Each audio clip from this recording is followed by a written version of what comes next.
Has there been a nuclear incident in the Arctic? Increased levels of radioactive iodine isotopes have been detected across Europe, and now the deployment of the Air Force's WC-135 Constant Phoenix atmosphere sniffing jet has deepened the mystery. There have been rumblings regarding some sort of nuclear incident, or possibly incidents, in the Arctic over the last month. Multiple reports, some of them from official monitoring organizations, have reported iodine-131, a radioactive isotope often associated with nuclear fission, has been detected via air sampling stations throughout the region. The first detection of the isotope came during the second week of January, via an air sampling station located in Svanhovd, on Norway's border with Russia's Kola Peninsula.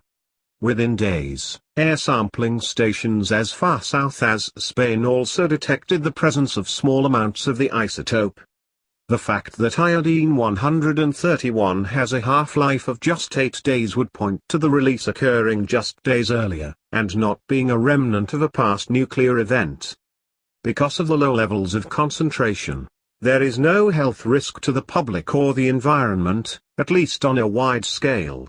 By comparison, these recent measurements are roughly 1/1000th the size of what was detected during the Fukushima incident and 1/1,000,000th the concentration found in the nuclear-tainted cloud that washed across Europe following the Chernobyl disaster.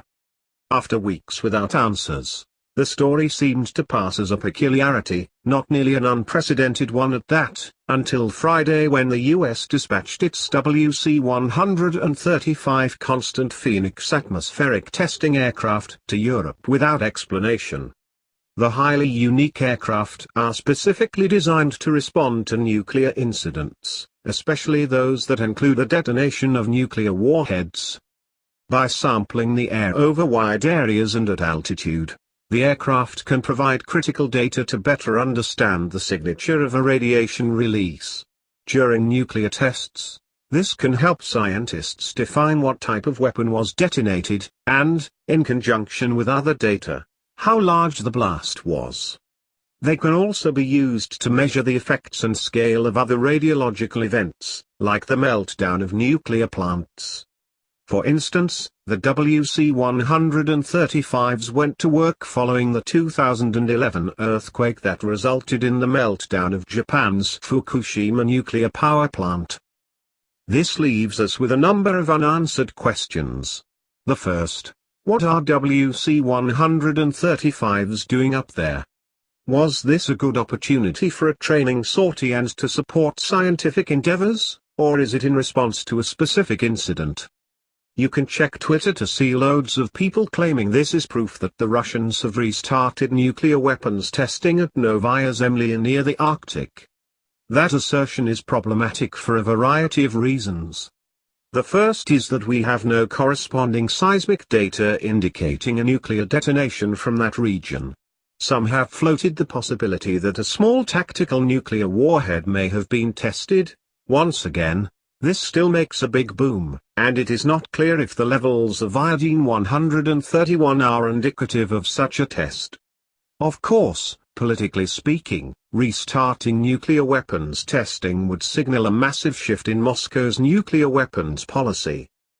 There has been some talk about even the US restarting its nuclear testing under President Trump, but this is largely speculation mixed with hyperbole. Even though we have seen Russia is willing to migrate away from key weapons treaties in order to obtain niche strategic capabilities, violating the Comprehensive Nuclear Test Ban Treaty would signal a whole other level of aggression and defiance.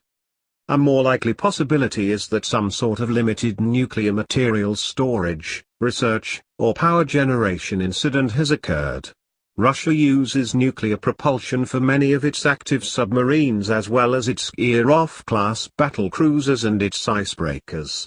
Russia also uses nuclear power in the Arctic region for multiple applications. Not just that, but Russia's northerly naval bases near the Arctic are nuclear graveyards of the Cold War.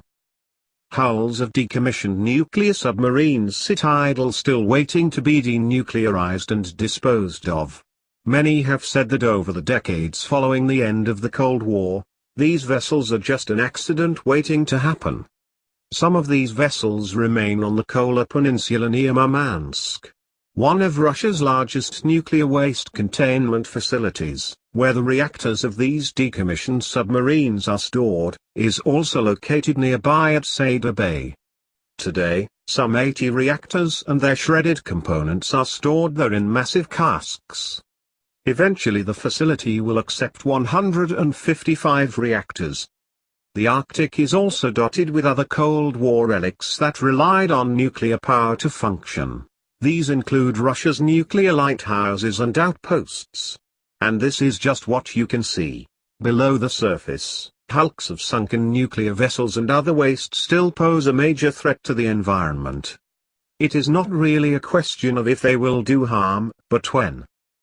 During the Cold War, Russia dumped all types of nuclear waste in the Kara Sea, including an estimated 17,000 containers and 19 vessels full of radioactive waste.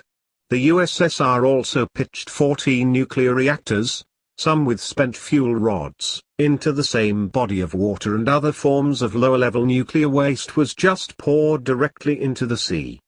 The Russian submarine K-27, which was scuttled in the Kola Sea, is said to be literally a ticking time bomb.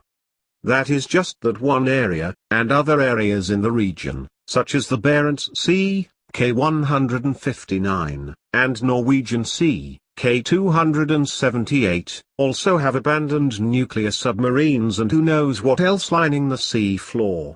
Even the US left its own portion of nuclear waste in the northern latitudes, such as the once secret reactor at Camp Century, in Greenland, although this is minuscule compared to what the Soviets left behind.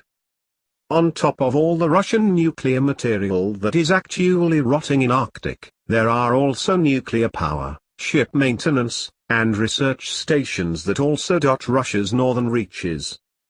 With all this in mind, if there was a peculiar release of iodine-131 into the atmosphere, it is much more likely to have come from the nuclear wasteland that the Soviet Union created, or from operational reactors in the region, and not from some sort of clandestine atomic testing. That doesn't mean it is impossible, just highly unlikely. There is even a possibility that it didn't come from Russia at all, and was leaked by a reactor in Europe or elsewhere. Still, with the Arctic likely becoming a key battleground of the future, a reality that has been spurred by Russian military expansion into the region, and considering Moscow's great change in geopolitical tone and military stance over the last few years, suspicions surrounding Russia's true intentions in the region are at an all-time high.